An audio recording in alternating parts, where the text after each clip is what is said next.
Projects are the best place to keep a long-running ChatGPT job organized because the chats, files, and project instructions stay under one objective. To create one, click New Project in the sidebar, give it a clear name, then add the reference files you want ChatGPT to use.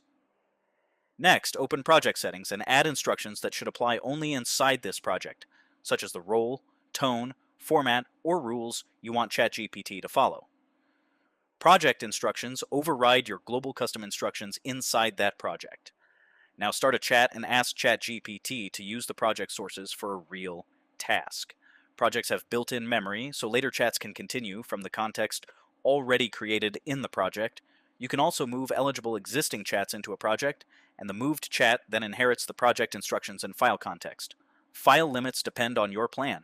Free supports 5 files per project, Go and Plus support 25, and Pro, Business, Enterprise, and Edu support 40. Use a normal chat when the task is temporary and does not need persistent project context.